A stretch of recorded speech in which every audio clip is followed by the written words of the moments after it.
Hello once again and welcome you to section number 2 of Ecclesiology review. அது சபையின் சாஸ்திரத்தினுடைய அந்த review ரெண்டாவது பகுதிக்கு நாம் கடந்து வந்துள்ளது. So the section number 2 is the objectives of the church. சபையினுடைய குறிக்கோள்கள் என்ன என்று நாம் பார்க்க போகிறது. Again there is a question, இன்னொரு கேள்வி இருக்குது, why am I here? நான் ஏன் இங்கே இருப்பது என்று சொல்லி. We just asked the same question in the first section and we gave an answer. முதலாவது பகுதியில் நாம் இதே கேள்வி கேட்டு அதுக்கு பதில் கொடுத்தார். So same question here, why am I here in connection with the church? சபையினுடைய அந்த தொடர்பில் அல்லது உறவில் நாம் இங்கே இருப்பது ஏன் என்ற கேள்வி. The answer is, I am here to worship God, serve His children and reach my neighbor. நான் இங்கே ஆயிருப்பது தேவனை பணிந்து கொண்டு அல்லது அவரை ஆராதித்து அவருடைய பிள்ளைகளுக்கு சேவை செஞ்சு என்னுடைய அக்கம் பக்கமுள்ள நபர்களிடத்தில் சுவிசேஷம் சொல்லி அவரை கர்த்தருக்குள் கொண்டு வருவதற்கு என்று. ஸோ லெசன் நம்பர் 25, பாடம் 25, The foundation of spiritual growth. ஆவிக்குரிய வளர்ச்சியினுடைய அடித்தரை என்ன என்று கேட்டால் பதில் எஜுகேஷன், கல்வி தான். So the foundation of spiritual growth is education. இப்போ ஆவிக்குரிய நிலைமையில் ஒரு நபர் வளரணும்னா ஜெபம் பண்ணி கொண்டிருந்தால் போதாது. Don't miss understand me. That Brother Santosh is teaching against prayer. There are a lot of people who are in that category of accusing me of teaching not to pray. அதாவது சகோதரன் சந்தோஷ் ஜெபம் பண்ண வேண்டாம் என்று டீச் பண்ணுறோன்னு சொல்லிட்டு ஏராளமான நபர்கள் அங்கெங்கெல்லாம் பேசிகிட்டு இருக்கு. I don't care about that. Okay.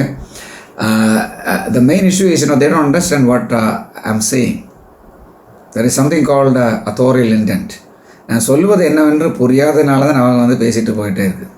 I will explain that. அதாவது எழுத்தாளருடைய நோக்கம் என்று ஒரு காரியம் இருக்குது வியாக்கியான சாஸ்திரத்தில். authorial intent. What is the intent of author? ஒரு காரியம் எழுதுனது அதில் பேசின ஆளுடைய அதனுடைய நோக்கம் என்ன என்று பார்த்து தான் நம்ம அது வியாக்கியானம் பண்ணணும். So some people get something that they may not like it, and they take that and they just flare it up and blow it up and they just make all kinds of issues. ஒரு சில நபர்களுக்கு நம்ம கற்றுக் கொடுக்கறது பிடிக்காத நபர்கள் உண்டு. அதில் எனக்கு கவலை இல்லை. எனக்கு தேவனுடைய வார்த்தையை கற்றுக்கொள்ளும் பொழுது அது உண்மை கசக்கும். Truth is bitter.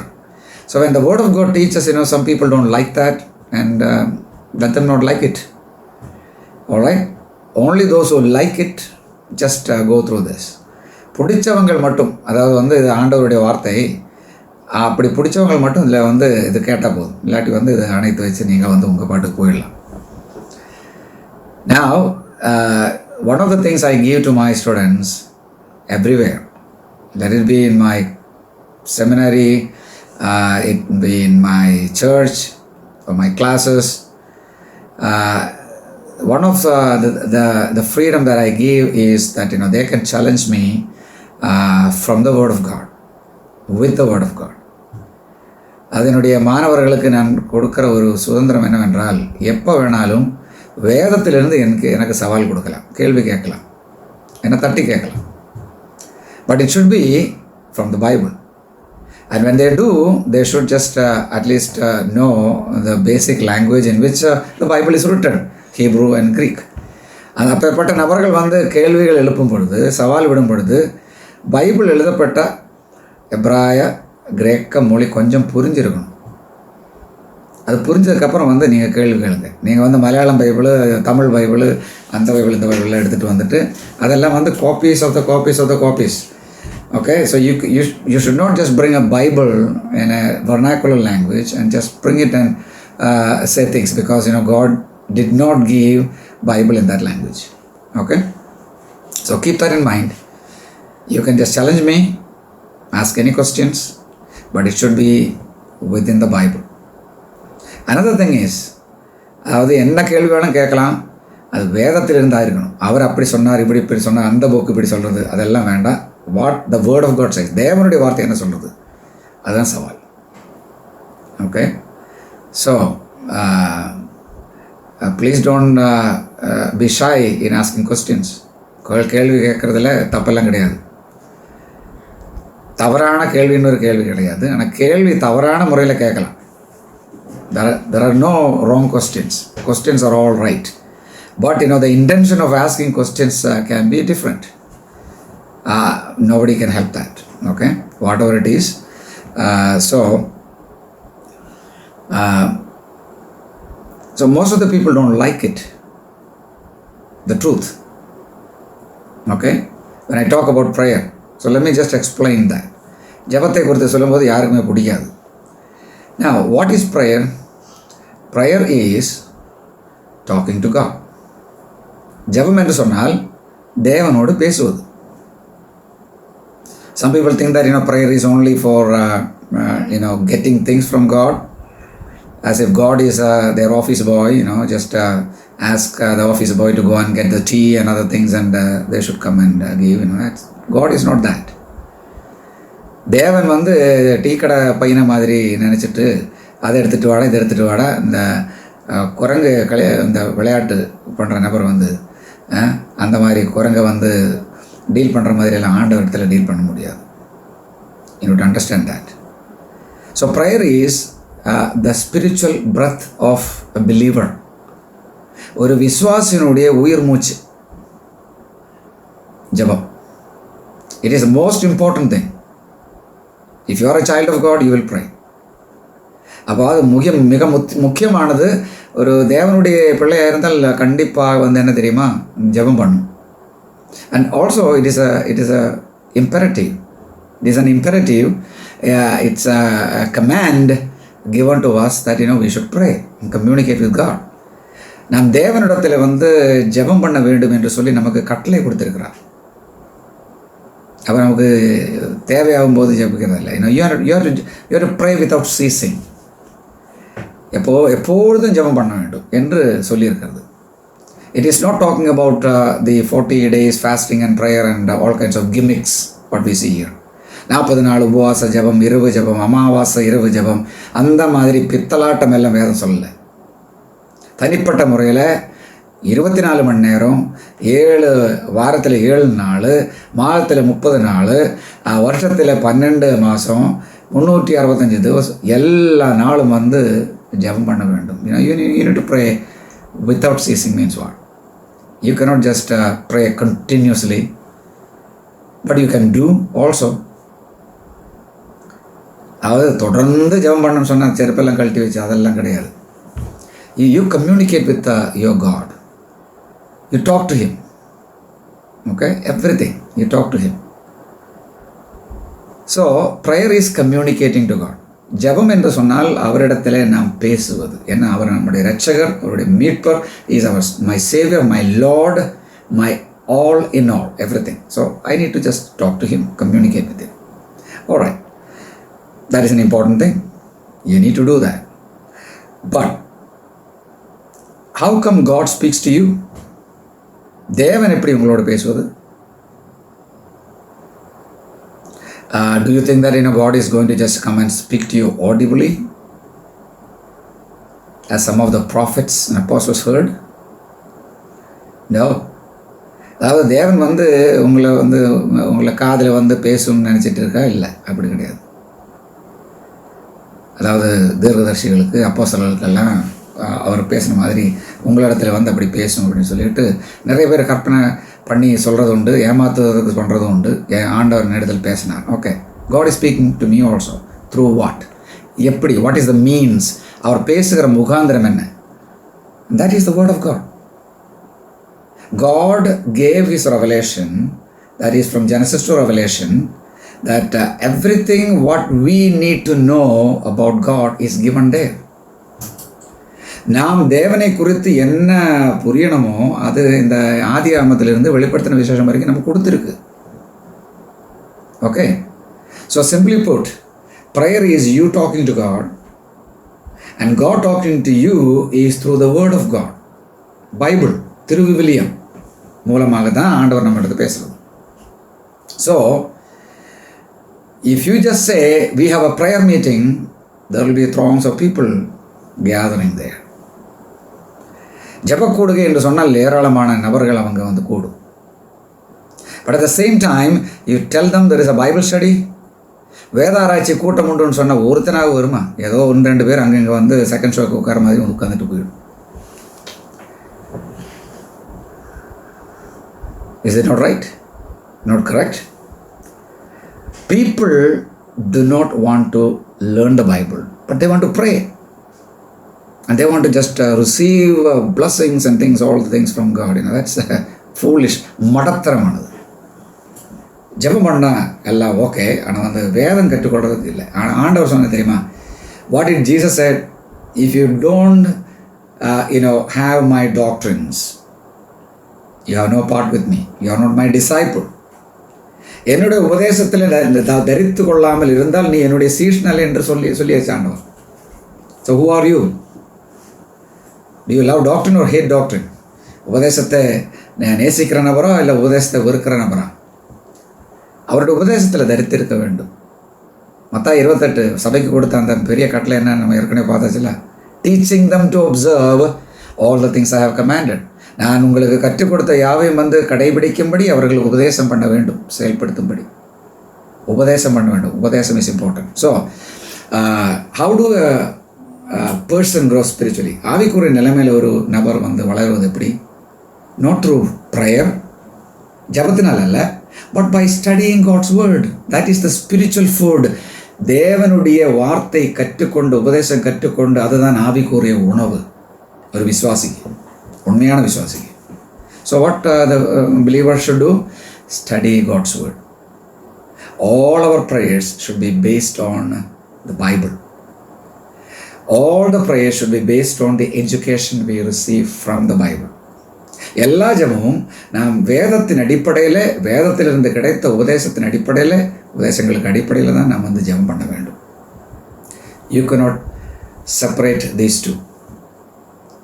Okay, so if you are a person only want to pray all the time, not reading the Bible, not studying the Bible, நீங்கள் வந்து வேதம் கற்றுக்கொள்ளாமல் எப்போவுமே ஜபம் சொல்லிட்டு இருந்தால் there is something radical wrong with you. You know what? You tell God that you be silent, let me talk, and you listen God. நீங்கள் என்ன சொல்கிறது தெரியுமா? தேவனே நீ பேச வேண்டாம், நான் பேசுகிறேன், அமைதியாக வந்து நான் பேசுகிறது கேளு. If God want to speak to you, you have to study the Bible. You know what you're saying? If you don't want to go to Bible study, you are telling God to be quiet. You don't speak to me. That means I don't want to study the word of God. I will speak to you and you listen. I will pray and you listen and answer me.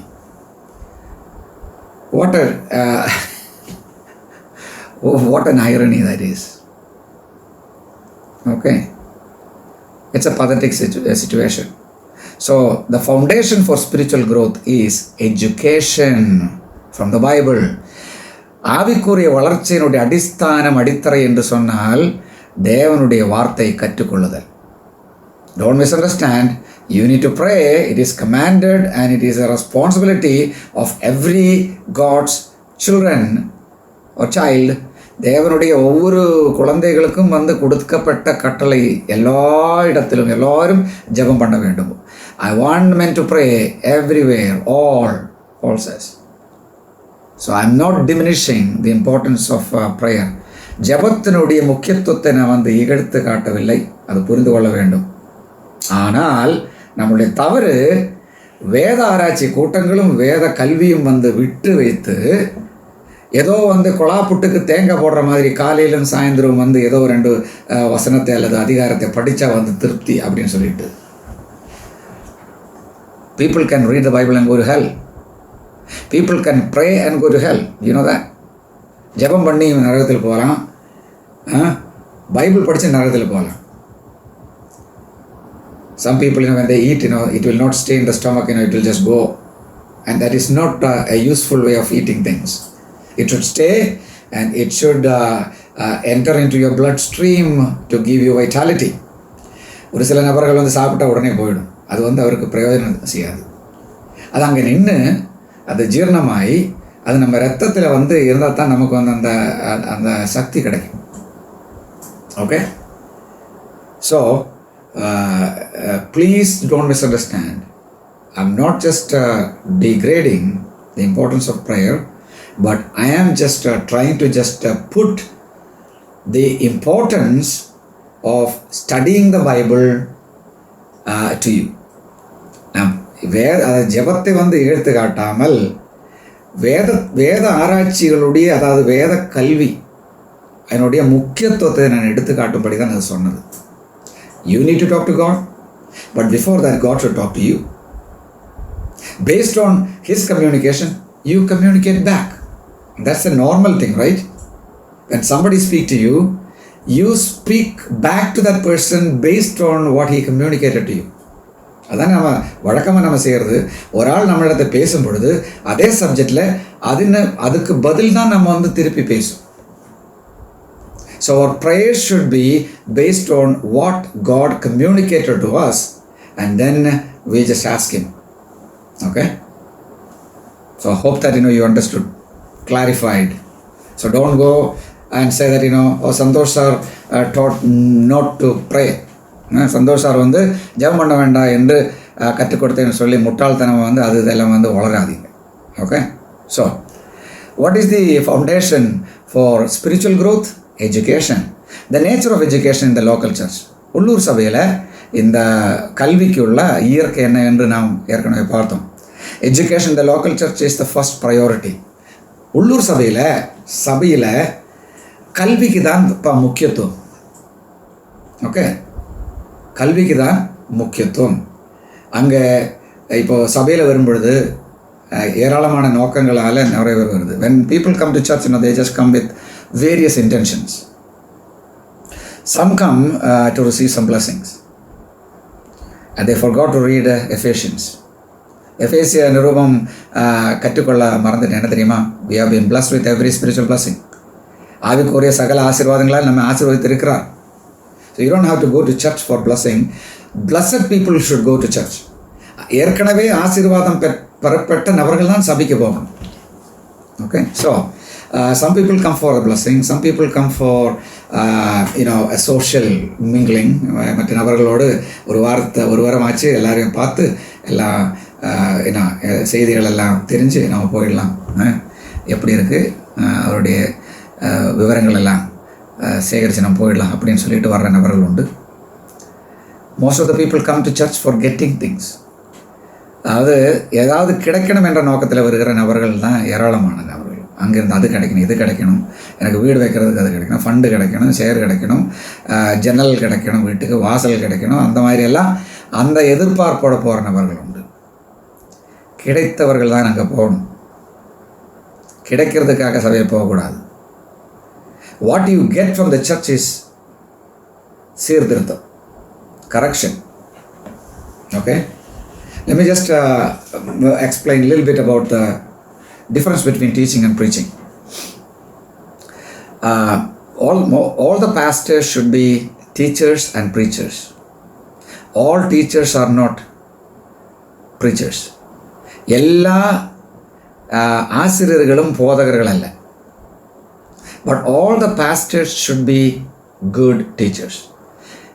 எல்லா போதகர்களும் நல்ல ஆசிரியர்களாக இருக்க வேண்டும். Okay, கல்வி கொடுக்க தகுதியுள்ள நபர்களாய் இருக்க வேண்டும். ரொம்ப முக்கியமானது. What is the difference between teaching and preaching? இந்த கல்விக்கும் பிரசங்கத்துக்கும் உள்ள வித்தியாசம் என்ன? கல்வி என்று சொன்னால் உன் வாழ்க்கையில் வந்து நீ எப்படி செயல்பட வேண்டும் என்றதுக்குள்ள தத்துவங்கள், பிரின்சிபல்ஸ் உங்களுக்கு எடுத்து சொல்லும். இப்படி இருக்க வேண்டும், அப்படி இருக்க வேண்டும். கட்டளைகள் எல்லாம் இருக்குது நமக்கு இல்லையா?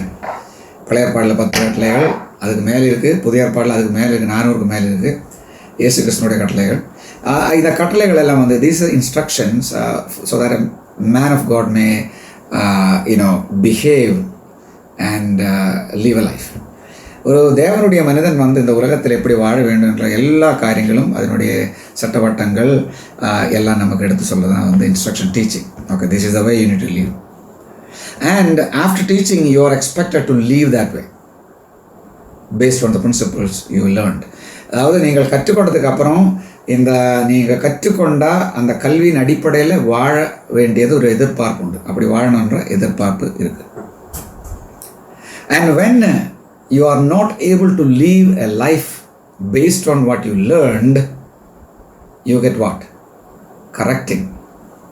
சீர்திருத்தம். வழி தவறி போனால் நம்ம வந்து விலங்குகளை வந்து மிருகங்களை வந்து நம்ம சரியான வழிக்கு வந்து அந்த கோல் வச்சு கொண்டு வர்ற மாதிரி there is when we waver there is correction.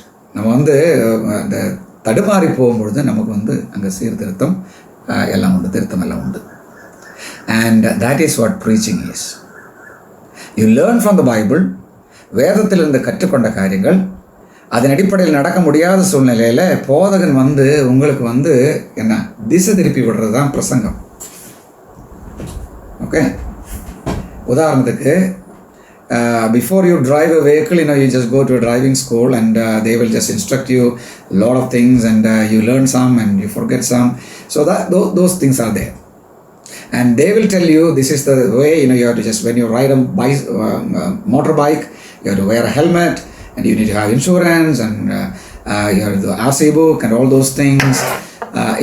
There are certain rules and regulations and you need to follow. Those instructions are given by driving school.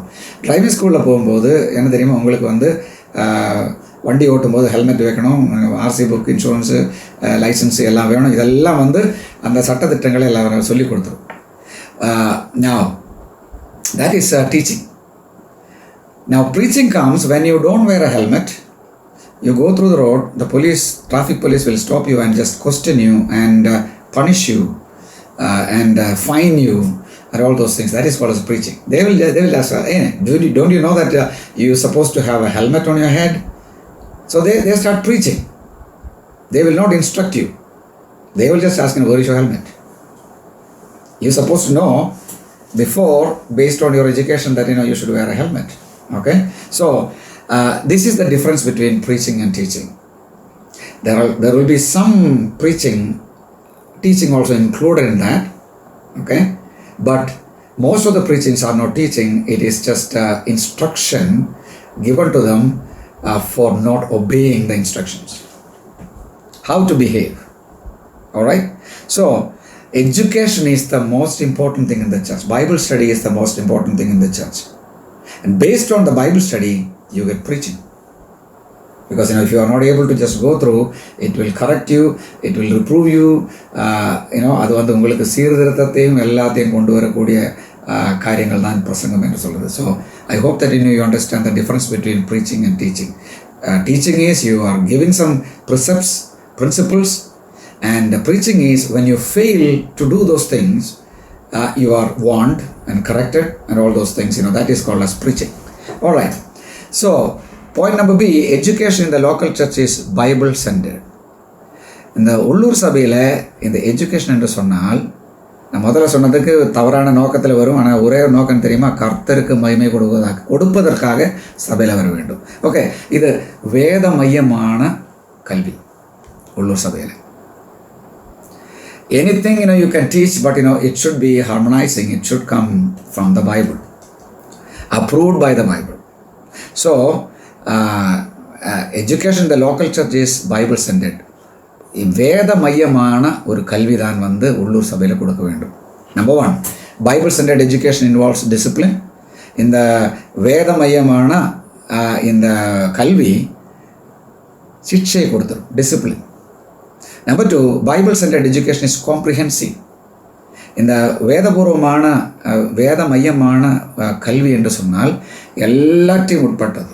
ஒரு விசுவாசி வாழ்க்கையில் செய்ய வேண்டிய எல்லா காரியங்களும் அதில் உட்படும். Number 3, Bible-centered education is theological in nature. Theological means theos plus logos. That means things about God.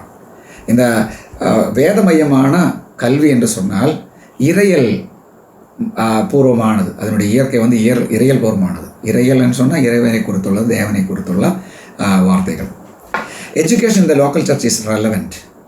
அப்போது நிறைய பேர் கேட்கும், இது எதுக்கப்பா நான் வந்து சண்டே ஸ்கூல் படிக்கிற வயதில்லை, இது எனக்கு 60 வயசாகிடுச்சு, 65 வயசாகிடுச்சு. ஆனால் I was surprised when I went to abroad. I saw Sunday school for 75, 90 years old from toddlers. பிறந்து விழுந்து அங்கேருந்து வித்தியாசமாக வந்து ஏராளமான சண்டே கிளாஸுகள் இருக்குது. நமக்கு இங்கே எப்படின்னா இந்தியாவில் in India you have only Sunday school up to an age, maybe you're a teenager, and after that you're an adult, and then you cannot just learn Bible, you are grown up. And I was surprised to see that. நானும் நினச்சது தான், அந்த 10-13 வயசு அந்த டீனேஜெல்லாம் வரும்போது அப்புறம் அந்த Sunday ஸ்கூலில் எல்லாம் சின்ன பசங்கள்லாம் சண்டே ஸ்கூலில் போகும், நாங்கள் எல்லாம் இல்லை அப்படின்னு. ஆனால் வந்து வெளிநாட்டில் எல்லா சபைகள்லையும் வந்து பெரியவருக்கும் முதியோருக்கும் அப்புறம் வந்து சின்னவருக்கு வாலிபர்களுக்கு திருமணம் ஆனவர்களுக்கு ஆனாதவர்களுக்கு எல்லாம் வித்தியாசமாக இருக்குது. Okay, so that is relevant. Okay, some people say, it is not relevant for me, it is not relevant for this time. It is relevant. அதாவது இப்போ வந்து என்ன தெரியுமா, வேத வார்த்தை கற்றுக்கொள்வது, தேவனுடைய வார்த்தை கற்றுக்கொள்வது உள்ளூர் சபைக்கு பொருந்தன ஒரு காரியம். Okay, the objective of local church. What are the objectives and education in the local church? இந்த சபையில் வந்து கல்வி கொடுப்பதனுடைய குறிக்கோள்கள் என்ன? Education in the local church is designed to produce theological stability. அதாவது உள்ளூர் சபையில் வந்து இந்த கல்வி டிசைன் பண்ணியிருக்கிறது, அமைத்துள்ளது எதுக்கு தெரியுமா? இறையியல் பூர்வமான ஒரு ஒரு ஸ்டெபிலிட்டி, ஒரு நிலை இருக்க வேண்டும், அசையாத ஒரு நிலை இருக்க வேண்டும். அவன் வந்து சொல்லும்போது இது இப்படி இல்லை அப்படி இல்லை. So you are becoming a theologian, ஒரு இறையல் வித்வான், ஒரு வல்லுனர் ஆக வேண்டும் ஒவ்வொரு விசுவாசியும். Now, education in the local church is designed to produce transformed thinking. எதுக்கு இந்த வேதபூர்வமான இந்த கல்வியை கொடுப்பது உள்ளூர் சபையில்? உன்னுடைய சிந்தனை வந்து வித்தியாசம் உள்ள ஒரு சிந்தனையாக இருக்க வேண்டும். உலக பிரகாரம் உள்ள சிந்தனையில் வேதபூர்வமான சிந்தனை, biblical thinking should be the outcome of that, this education. Okay, education in the local church is designed to produce prepared servants of God. தேவனுக்காக ஆயத்தம் பண்ணப்பட்ட ஊழியர்களை உருவாக்கும் வண்ணமாக தான் இந்த உள்ளூர் சபையினுடைய எஜுகேஷன், கல்வி. தேவன் வந்து சும்மா அங்கங்கே போகிறவங்க எல்லாம் வந்து அவர் வந்து ஆயத்தமுள்ள நபர்களை தான் அவர் வந்து பயன்படுது. He uses people those who are prepared. He will prepare the people. Okay, so learning the Bible is very very important. அது நம்ம வந்து when we study the Bible, we are just studying about eternal life and eternal death. We are dealing with that, not the temporary life. But in the medical science, அதாவது வந்து நம்ம வந்து இறையல் தேவனுடைய வார்த்தையை கற்றுக்கொள்ளும் பொழுது நித்தியமான வாழ்வு, நித்தியமான மரணத்தை குறித்து தான் நம்ம வந்து டீல் பண்ணுறது. அது நித்திய மரணம், நித்திய வாழ்வு. But when we just study human anatomy, the doctors, they deal with temporary life and temporary death. இந்த அப்போத்திரிகள், அதாவது வந்து டாக்டர்ஸ், ஓகே, டாக்டர்ஸ் வந்து அவர் சரீரப்பிரகாரமான தற்காலிகமான வாழ்வை குறித்தும் தற்காலிகமான உயிரை குறித்தும் மரணத்தை குறித்தும் தான் அவர் டீல் பண்ணுவது. So in order to just deal with the temporary things, the physical thing, they spend 22 years counting from LKG, UKG and all. எல்கேஜியிலிருந்து நம்ம வந்து பார்த்தா 22 வருஷம் அவர் வந்து ஒரு டாக்டர் என்ற இதுக்கு வந்து கல்வி வேணும். அதுக்கப்புறம் வந்து FRCS அதெல்லாம் இருக்குது. ஓகே, இதெல்லாம் முடிச்சு வந்தாலும் even after finishing all those things, they are called practitioners because they are not perfect. Every day they are learning new things. ஒவ்வொரு நாளும் புதுசாக வந்து கற்றுக்கொண்டிருக்கிற ஒரு ப்ராக்டிஷனர்ஸ், அதாவது வந்து மருத்துவம் ப்ராக்டிஸ் பண்ணுற நபர்கள் என்று தான் அழைக்கும். ஓகே, நீ வந்து தலைவலி அங்கே போனால் அவர் வந்து இந்த கம்பெனிக்காரன் கொடுத்த மருந்து அப்படியே எடுத்துகிட்டு, அம்மா நீங்கள் இது வந்து சாப்பிட்டு ஒரு 4 நாள் கழிச்சு வாங்க அப்படின்னு சொல்லுவோம். You just go and eat this tablet and come after 4 or 5 days. Who knows if somebody die, they will not come back, they will never come back. So actually they are testing the medicine on you. Whatever the medical representative tells to you, you have to just test in the patients. Medical representatives வந்து இங்கே உங்களுக்கு டாக்டர்ஸுக்கு சொல்லி கொடுத்துரும், இது இப்படி அப்படி இப்படின்னு சொல்லிட்டு. அப்போ இவர் என்ன பண்ண தெரியுமா, இவர் வந்து வர பேஷண்ட்ஸுக்கு தான் டெஸ்ட், நம்மளை தான் டெஸ்ட் பண்ணிகிட்டு இருக்கோம். I know this because I was a representative, medical representative. So therefore, you should be, very careful. அப்போ இந்த டாக்டர்ஸ் வந்து இவ்வளோ பணம் செலவு பண்ணி இப்படியெல்லாம் பண்ணும். Now, when it comes to studying God's word, which is talking about the eternal matters, people want to study only 6 months, 1 year, and put the Bible and walk away, and they go and preach and teach and evangelize and all those things. கொஞ்சம் யோசித்து பாருங்க, இந்த தற்காலிகமான வாழ்வுக்கும் சாவுக்குமாக இந்த doctors வந்து இவ்வளோ வருஷங்கள் செலவு பண்ணி ஒரு மருத்துவம் பண்ணிட்டு இருந்து அப்படி வந்து பண செலவு பண்ணி எல்லாம் இருக்கும்.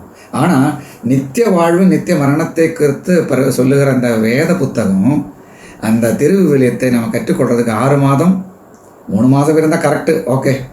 6 மாதம் அல்லது 1 வருஷம் இது முடிஞ்ச உடனே பைபிள் எடுத்துகிட்டு எனக்கு வந்து ஆத்தும பாரம் அப்படின்னு சொல்லி போயிட்டு இருக்கு. அது தவறான ஒரு காரியம். How many years you have to study? எத்தனை வருஷம் இந்த நித்திய புத்தகத்தை நீங்கள் கற்றுக்கொள்ளணும்? ஆண்டவருடைய வார்த்தை நித்தியமான வார்த்தை. கொஞ்சம் யோசித்து பாருங்க. ஆண்டவருக்கு அறகுறையான ஆளுகளை தேவையில்லை, தேர்வு பெற்ற ஆளுகள் தான் ஆண்டவருக்கும் தேவை.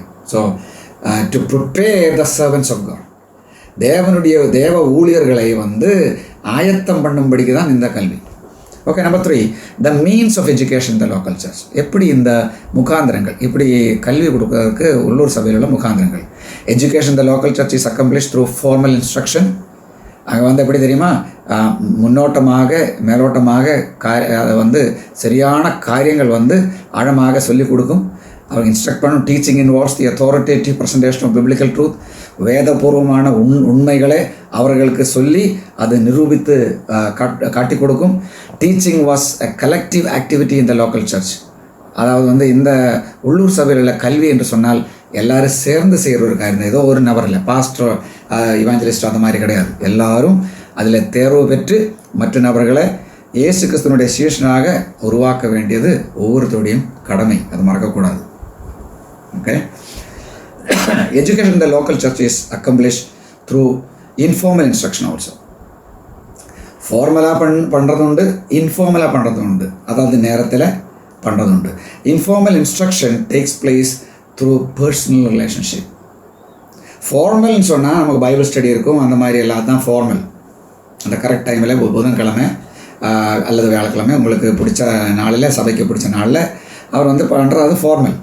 இன்ஃபார்மல் என்று சொன்னால் தனிப்பட்ட முறையில் உள்ள உறவு, ஒருவருக்கு ஒருவர் பேசுவது, கற்றுக் கொடுப்பது. Informal instruction takes place through family relationship. அதாவது வீட்டில் நம்ம சொல்லிக் கொடுக்குறது, நம்ம உறவினருக்கு உற்றோருக்கு நம்ம வந்து கற்றுக் கொடுப்பது. Education the local church is accomplished through personal study. அது எப்படி இந்த கல்வி உள்ளூர் சபையில் நம்ம கொண்டு வரும், நம்ம தனிப்பட்ட முறையில் வந்து அது கற்றுக்கொள்ள வேண்டும். தனிப்பட்ட முறையில் கற்றுக்கொண்டு நம்ம கற்றுக் கொடுத்து கற்றுக்கொள்ள வேண்டும். அங்கே வந்து பெரம்பெல்லாம் வச்சு யாரும் இருக்காது, இம்போசிஷன் எல்லாம் கொடுக்காது. If you want spiritual growth, you need to eat spiritual food. ஆவிக்குரிய வளர்ச்சி தேவை என்று சொன்னால் இந்த ஆவிக்குரிய உணவகம் நீங்கள் உண்ண வேண்டும். Okay. The pupils of education the local church. இனி இந்த யாரை வந்து இங்கே நம்ம கல்வி கொடுக்குறது, all local church members are to be pupils. நான் முதல்ல சொன்ன மாதிரி சின்னவர்களுக்கு மட்டுமல்ல, சிறுவர்களுக்கு மட்டுமல்ல, எல்லோரும் வந்து மாணவர்கள் தான் உள்ளூர் சபையில். சஜஷன்ஸ் ஃபார் இந்த pupils. அப்போ யாரெல்லாம் என்று நம்ம கொஞ்சம் பார்ப்போம். Believers should be committed to faithful attendance. எப்பேற்பட்ட நபர்கள்? இந்த விசுவாசிகள் வந்து உண்மை உள்ளவர்களாக வந்து எல்லா ஞாயிற்றுக்கிழமையும் வந்து தவறாமல் வருகிற நபர்களாக இருக்கணும். Believers should be committed to a daily Bible reading. இந்த விசுவாசிகள் வந்து தினமும் வேதம் வாசிப்பேன் என்று சொல்லி ஒரு உறுதி பெற்றுப்பாடு அவர்களுக்கு இருக்க வேண்டும். Believers should be committed to regular Bible study. அதாவது நிரந்தரமான அந்த பைபிள் ஸ்டடிக்கு ரெகுலராக வந்து அட்டென்ட் பண்ணுகிற ஒரு பற்றுறுதியும் விசுவாசிகளுக்கு இருக்க வேண்டும். And believers should develop the habit of taking notes during church services. சபை நடக்கும் பொழுது போதகர்கள் வந்து பிரசங்கம் பண்ணும் பொழுது அந்த நோட்ஸ் வந்து விசுவாசிகள் எழுதியிருக்க வேண்டும். நோட் புக்கு பேனையெல்லாம் கொண்டு போய் எழுதியிருக்க வேண்டும். Believers should develop the habit of discussing what they are learning with family members and others.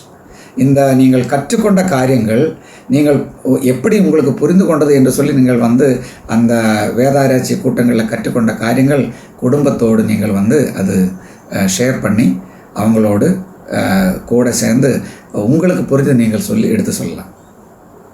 Okay. Believers should develop the habit of reading biblically sound literature. வேதபூர்வமான அந்த இந்த லிட்ரேச்சர் உண்டு. ஓகே, இலக்கியங்கள் உண்டு. அது கற்றுக்கொள்ள வேண்டும். சும்மா வந்து அது இதெல்லாம் பண்ணி இந்த சின்ன புக்கு அது உங்களுக்கு ஆசீர்வாதம் வர 1001 வழி அந்த மாதிரி எல்லாம் வந்து அந்த எல்லாம் புக்கெல்லாம் கிடையாது. வேதத்துக்கு உட்பட்டு அந்த எழுதின ஒரு சில புத்தகங்கள் உண்டு. அந்த புத்தகங்கள் நீங்கள் கற்றுக்கொள்ள வேண்டும். அது என்ன என்று தெரியணும்னா you have to just ask your pastor. உங்களுடைய போதகன் இடத்துல கேட்டால் உங்களுக்கு அது எடுத்து சொல்லும். அது பைபிள் காலேஜில் போனால் உங்களுக்கு வந்து நன்றாக தெரியும். So believers should take advantage of teaching opportunities. விசுவாசிகள் வந்து கல்வி கொடுக்கக்கூடிய ஒரு வாய்ப்பு, ஒரு தருணம் கிடைத்தால் அது பயன்படுத்த வேண்டும். இன்றைக்கி பாஸ்டர் சொல்லியாச்சு, அவர் அங்கே இல்லை, அவர் வெளியூருக்கு போயிருக்காரு.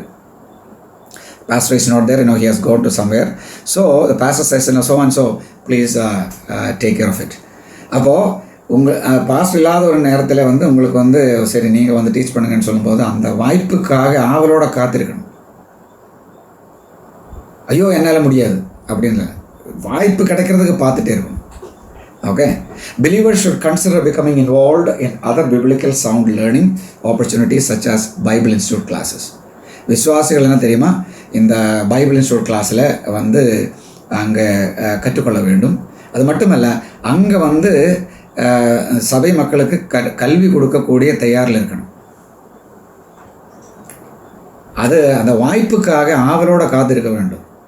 ஐயோ எப்படி என் பாஸ்டர் என்னை வந்து கூப்பிடுமோ அப்படி சொல்லி பயப்பட்டு போகிறதில்ல. You are not just don't shy away from if the pastor tell me what I will do, I will get an automatic headache and all those things. எனக்கு திடீரென்று தலைவலி வரும், அப்படியெல்லாம் கிடையாது.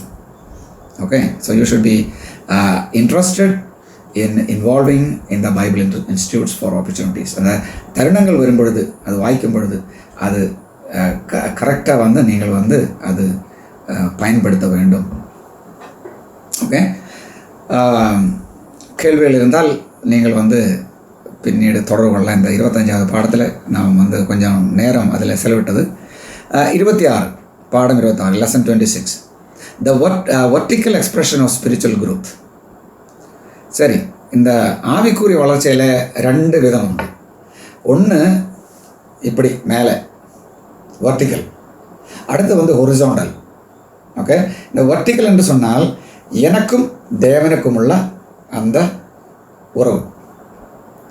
ஹொரிசாண்டல் என்று சொன்னால் எனக்கும் என்னுடைய சகோதரனுக்கும் உள்ள உறவு. So we are going to just look at the vertical.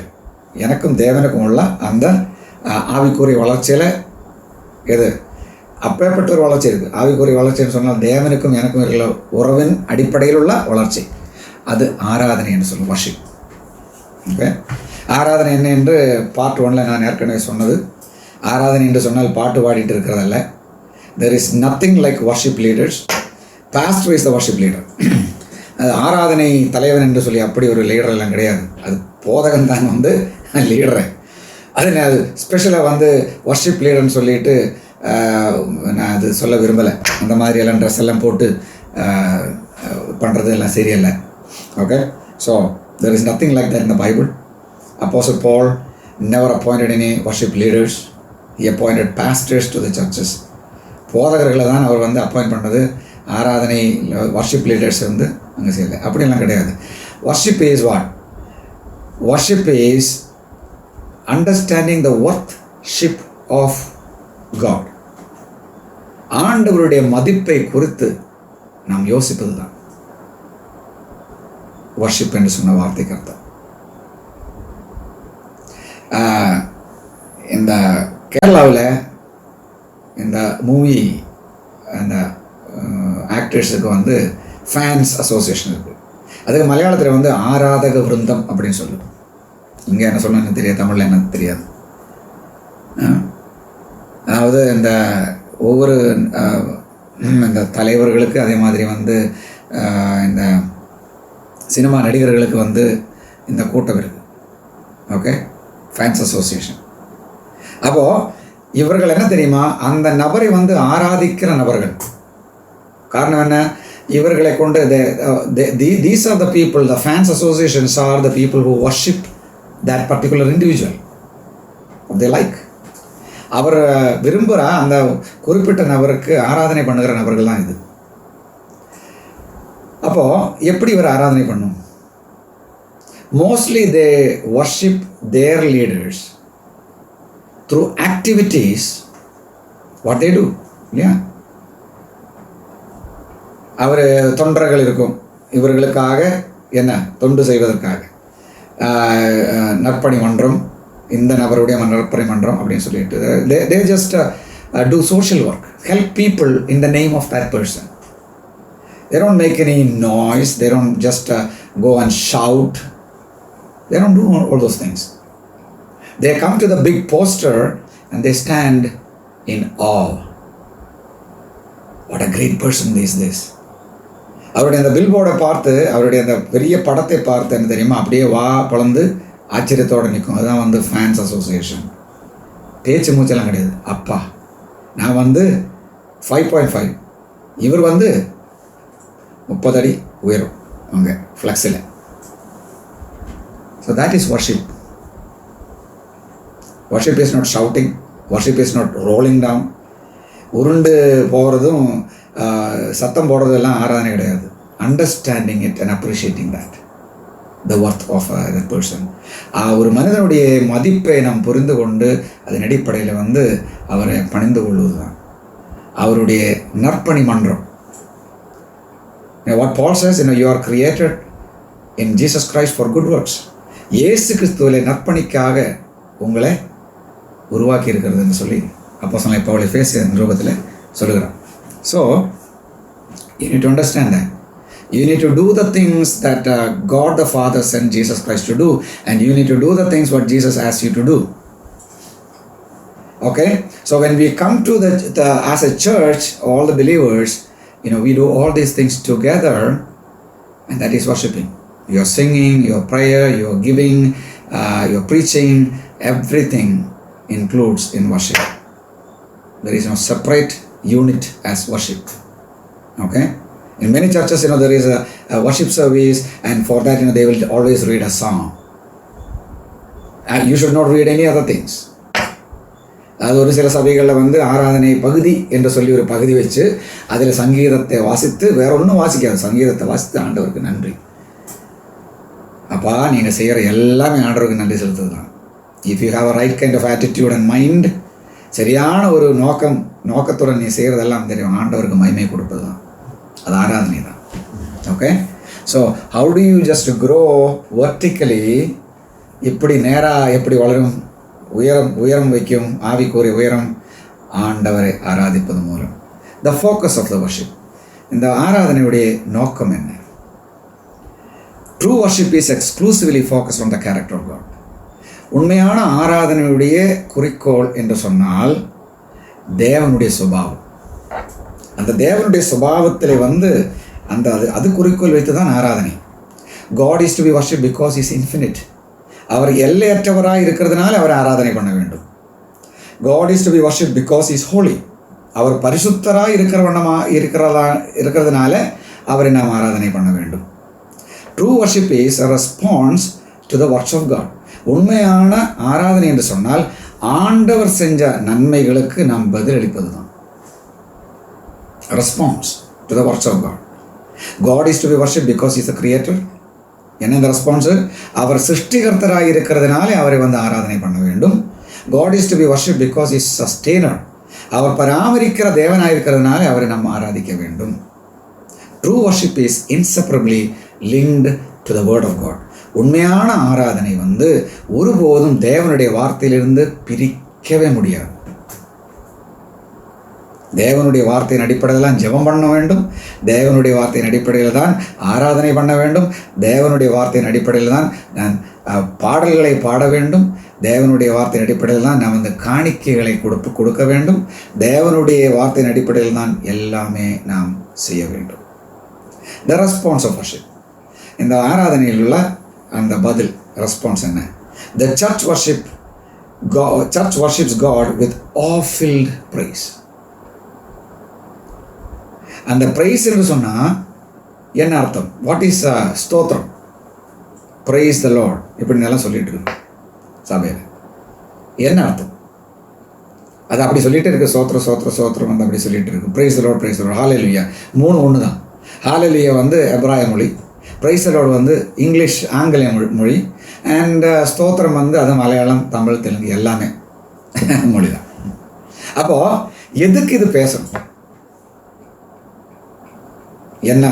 அப்போது இந்த ப்ரைஸ் த லார்டுன்னு சொன்னால் அது ஒரு கட்டளை. It's an imperative. Praise ye the Lord. It is an imperative. It's a command that you praise the Lord. For example, if I just look at a person towards the door and say open the door, அந்த door பக்கமாக நான் பார்த்து அந்த வாசல் கொஞ்சம் திறங்க அப்படின்னு சொன்னால் நான் ஃபுல்லாக ஒன்றும் பேசலை, ஃபுல் சென்டென்ஸ் பேசலை.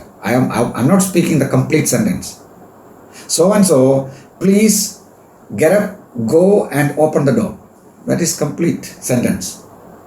அதாவது இந்த நபர் எழுந்து அந்த போய் இந்த கதவை தர என்று சொன்னால் வந்து அது அந்த சென்டென்ஸ் கம்ப்ளீட் ஆகிடுச்சு. நான் அது சொல்ல கையை அப்படி சுண்டிட்டு அந்த நபரை பார்த்து ஓப்பன் த டோர், அந்த கதவை தர அப்படின்னு சொன்ன உடனே அந்த நபர் வந்து என்ன பண்ண தெரியுமா? இந்த சென்டென்ஸ் வந்து அவருடைய மனதில் கம்ப்ளீட் பண்ணி அவர் போய் அது திறந்துடுவார். The person who listens to my command, they will complete the sentence. Oh, he is telling me so and so, my name, please get up and go and open the door. So he fills that, fill in the blanks. அவர் அது வந்து அந்த அவர் பேசின எல்லா காரியத்தையும் வந்து அவர் வந்து அவர் வந்து அந்த சென்டென்ஸ் கம்ப்ளீட் பண்ணி அவர் போய் திறந்துடுவார். Okay, that is called as ellipsis. வியாக்கியான சாஸ்திரத்தில் சொல்லுகிற வாக்கு தான் எலிப்சிஸ். அதை வந்து எலிமினேட் பண்ணி சொல்கிற காரியம் என்று சொல்லி வேதத்திலே எல்லா இடத்துலையும் நம்ம அது சொல்லுவோம். நம்ம சுருக்கமாக தான் பேசுவோம், ஆனால் வந்து அதுக்கு பெரிய சென்டென்ஸ் இருக்கும். அந்த சென்டென்ஸ் வந்து அந்த கேள்வியாளர் வந்து அது ஃபில் பண்ணணும். அதே மாதிரி ப்ரைஸ் த லார்ட்னு சொன்னால் you please price the Lord. அந்த யூ வந்து அங்கே சேர்க்கலை. கமாண்டில் வந்து யூ இருக்கும். அது சிங்குலராக இருக்கட்டும், ப்ளூரலாக இருக்கட்டும். ஹல்லேலூயா என்று சொன்னாலும் யூ ப்ரைஸ் த லார்ட் என்று தான். ஸ்தோத்திரம் என்றால் price.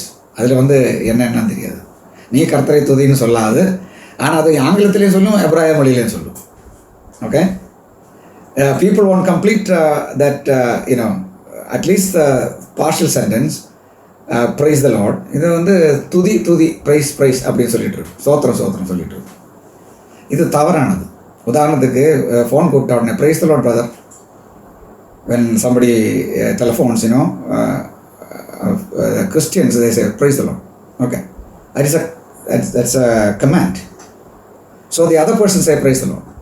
Okay, we are happy. We don't know what we said.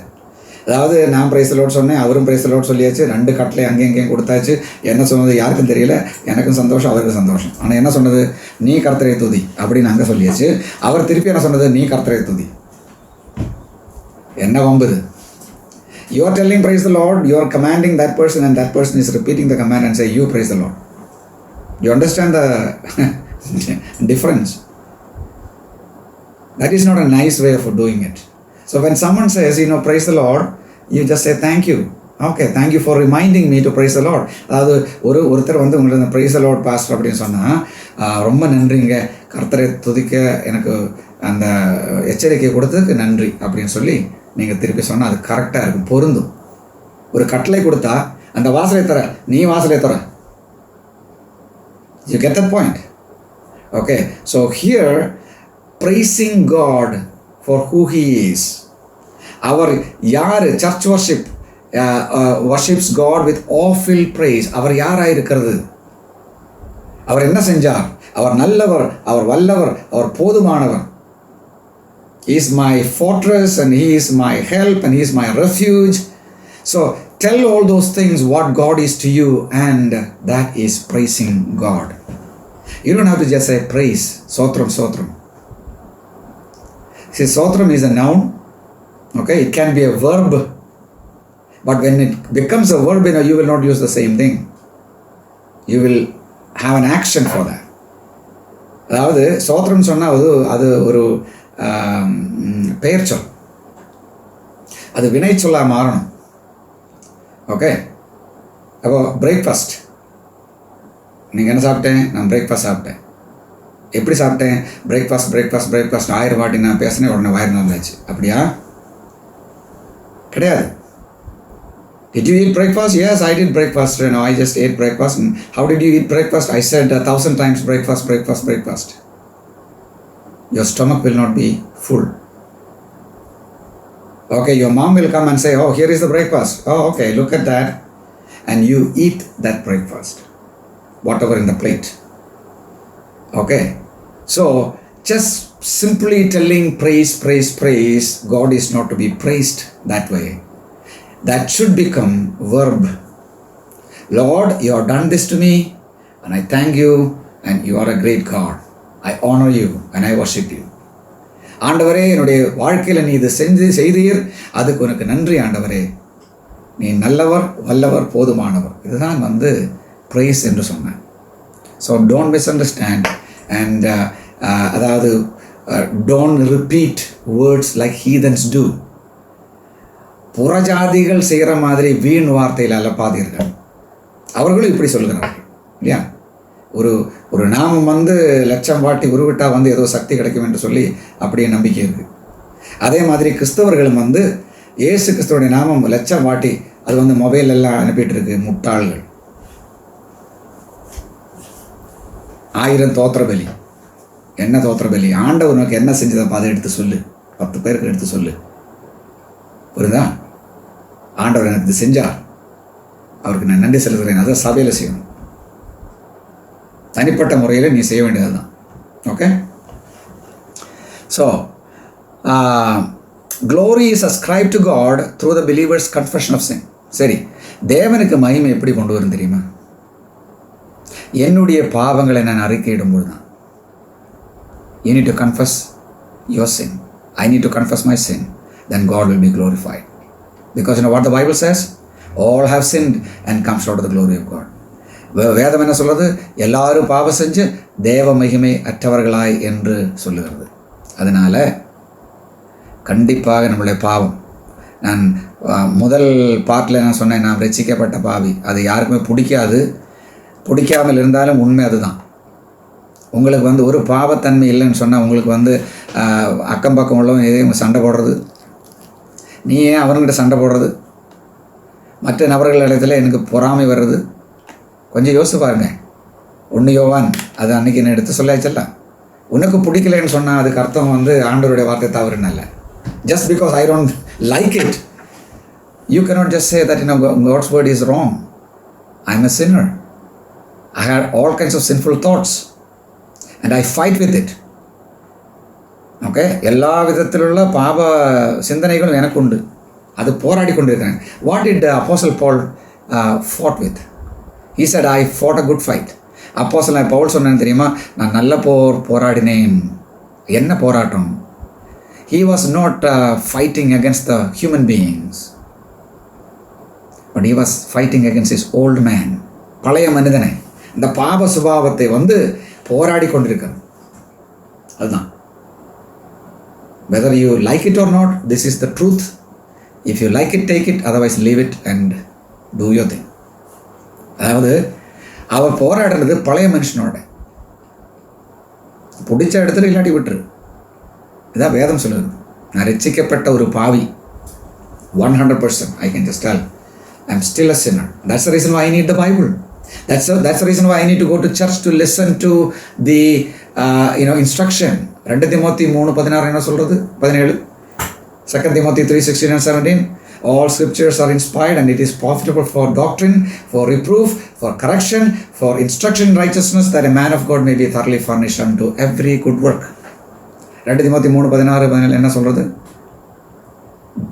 எல்லா திருவெழுத்தும் எல்லா வேத வாக்கியங்களும் தேவாவியினாலே ஏவப்பட்டது, தேவனுடைய மனுஷன் தேர்ந்தவனாகவும் எந்த நற்கிரியைக்கும் தகுதி உள்ளவனாகவும், அது என்ன தெரியுமா, அவைகள் சீர்திருத்தத்துக்கு, உபதேசத்துக்கு, கடிந்து கொள்வதற்கு, நீதியுள்ள அபியாசத்துக்கும் போதுமானது என்று சொல்லியிருக்கு. அப்போ யாருக்கு இது வேதம்?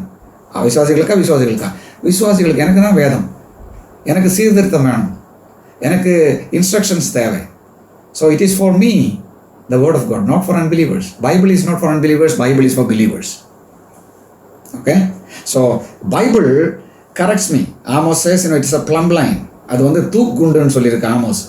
இந்த கட்டடா கட்டும்பொழுது அந்த செவரில் தூக்குண்டு போடுமல்ல, அது கரெக்டாக இருக்கான்னு பார்க்குறதுக்கு. அது தேவனுடைய வார்த்தையை வந்து தூக்குண்டுன்னு சொல்லியிருக்கு. அது யாருக்கு? அவிசுவாசிக்கலை, எனக்கு தான்.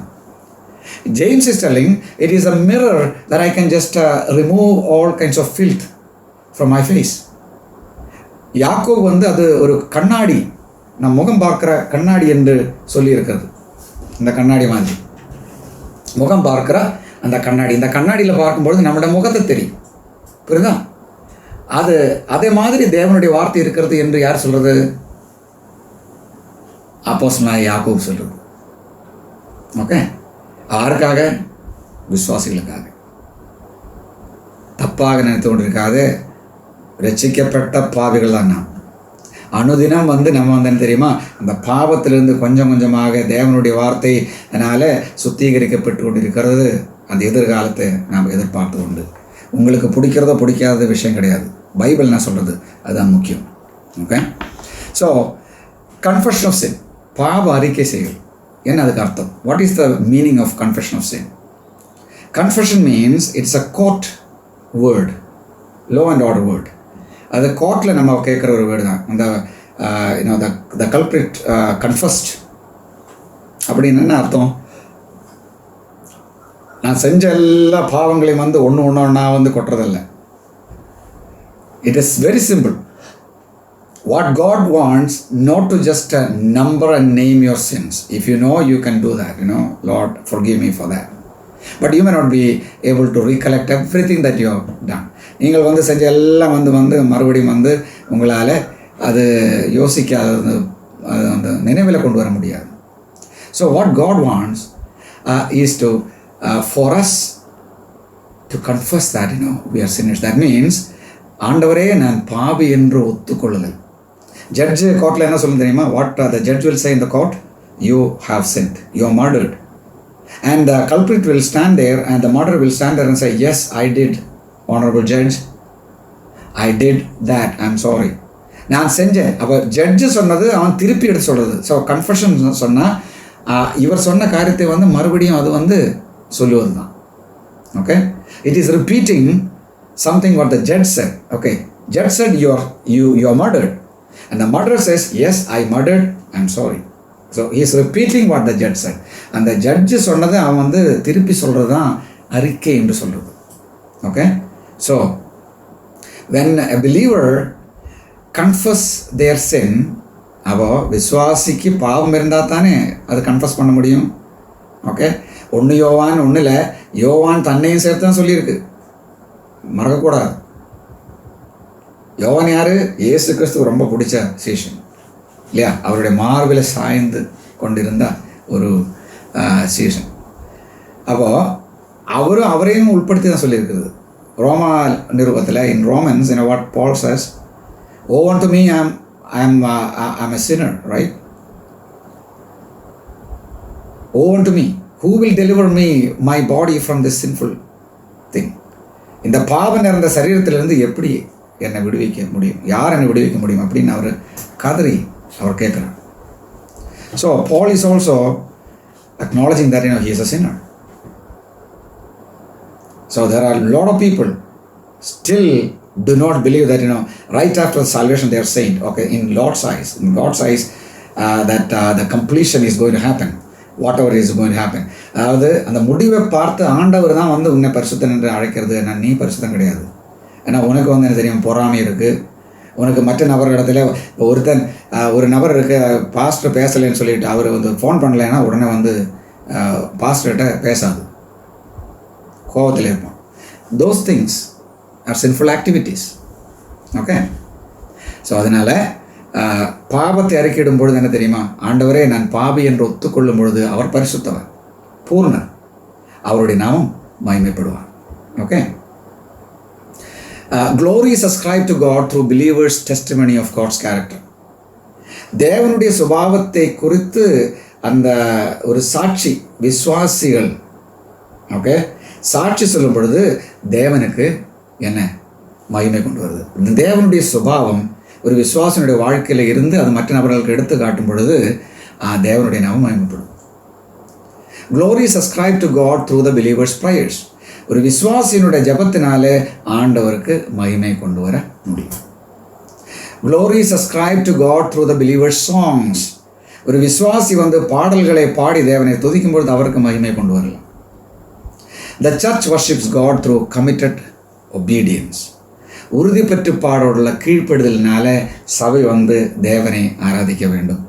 glory is ascribed to God when the believer lives to fulfill God's purposes. தேவனுடைய நோக்கங்களை, திட்டங்களை வந்து நிறைவேற்றும்படிக்கு ஒரு விசுவாசி முயற்சி பண்ணும் பொழுது, அதுக்காக வாழும் பொழுது தேவனுக்கு மகிமை சபை ஏறெடுக்கும். glory is ascribed to God when the believer does nothing for personal glory. சுய மகிமைக்காக ஒரு விசுவாசி ஒன்றுமே செய்யாமல் இருக்கும் பொழுது தேவனுடைய நாமம் மகிமைப்படும். glory is ascribed to God when the believer obey even while suffering. ஒரு விசுவாசி துன்பப்படும் பொழுதும் ஆண்டவருக்கு கீழ்ப்படியும் போது ஆண்டவருடைய நாமம் மகிமைப்படும். ஒரு விசுவாசி துன்பப்படும் பொழுதும், இன்றைக்கு நிறைய நபர்கள் கேட்கறது, விசுவாசி துன்பப்படுமா? கண்டிப்பாக வேதம் சொல்லுகிறது. இன்றைக்கி என்ன டீச் பண்ணுறது, விசுவாசிகளுக்கு அது வரக்கூடாது, இது வரக்கூடாது, அப்படி தான் ஆண்டவர், அப்படி இல்லை, ஆண்டவர் வார்த்தையில் சொல்லியிருக்கு. ஏராளமான வசனங்கள் புதிய ஏற்பாடில் இருக்குது, நீங்கள் படித்து பாருங்கள். கிறிஸ்துவை விசுவாசிப்பது மட்டுமல்ல, பிலிப்பிய நிருபத்தில் பவுல் என்ன சொன்னது, அந்த விசுவாசிகளுக்கு கிறிஸ்துவில் விசுவாசிப்பதற்கு மட்டுமல்ல அவரோடு கூட பாடுபடுவதற்கு உங்களுக்கு ஈவாய் கொடுத்திருக்கிறது என்று அப்போஸ்தலனாகிய பவுல் சொல்றது. Not only to believe in Christ, but to suffer for the name's sake of Christ. Paul says to Philippians, glory is ascribed to God when the believer obeys even when it means sacrifice. என்னுடைய வாழ்க்கை வந்து நான் பலி கொடுக்கக்கூடிய ஒரு சூழ்நிலை வந்தாலும் தேவனுக்கு கீழ்ப்படிந்தால் அது தேவனுக்கு மகிமை கொண்டு வரும். So worship is when all that we react rightly to all that is God is. தேவன் யாராயிருக்கிறதோ அதுக்கு நாம் வந்து சரியான முறையில் பதிலளிக்கும் பொழுது அதுதான் ஆராதனை என்று நாம் புரிந்து கொள்ள வேண்டும். தேவன் யாராயிருக்கிறதோ அதுக்கு சரியான முறையில் நாம் ரியாக்ட் பண்ணும்போது தான் உண்மையான ஆராதனை நம்மளால் ஏறெடுக்க முடியும். Okay, hope you have learned something through this lesson. இந்த பாடத்தின் மூலம், இந்த ரிவ்யூ மூலம் ஒரு சில காரியங்கள் நீங்கள் வந்து கற்றுக்கொண்டது என்று நம்புகிறேன். Some of the things I just shared in a candid manner. அதாவது ஒரு சில காரியங்கள் வந்து ரொம்ப கூர்மையாக நான் வந்து எடுத்து சொன்னேன். டோன்ட் மிஸ்அண்டர்ஸ்டாண்ட், நீங்கள் வந்து தவறாக புரிந்து கொள்ளக்கூடாது. These are the truth of the word of God. இது தேவனுடைய உண்மையான வசனம். No compromise. இதில் வந்து காம்ப்ரமைஸ் பண்ணி அதை கூட்டி இதை கூட்டி சக்கரை போட்டு பேசுகிற ஆள் கிடையாது நான். ஓகே, ஸோ இதுதான் உண்மை. Truth always is bitter. உண்மை வந்து கசக்கும். there is a saying in Kerala that மூத்தோர் சொல்லும் முதுநெல்லிக்க ஆദ്യം கைக்கும் பின்ன மதிரிக்கும். அதாவது வந்து முதுந்தோர் சொல்கிற பேச்சு வந்து முத்துன நெல்லிக்காய் மாதிரி இருக்கும். நெல்லிக்காய் சாப்பிட்ருக்கலாம். You have eaten gooseberry. That means the elderly people's words are like ripe gooseberry. The gooseberry is what? It's bitter. But after eating, you drink some water, it will be sweet in your mouth. First வந்து அது கசத்துட்டு அதுக்கப்புறம் வந்து கொஞ்சம் தண்ணி குடிச்சு பாருங்கள், நல்லா இனிப்பாக இருக்கும்.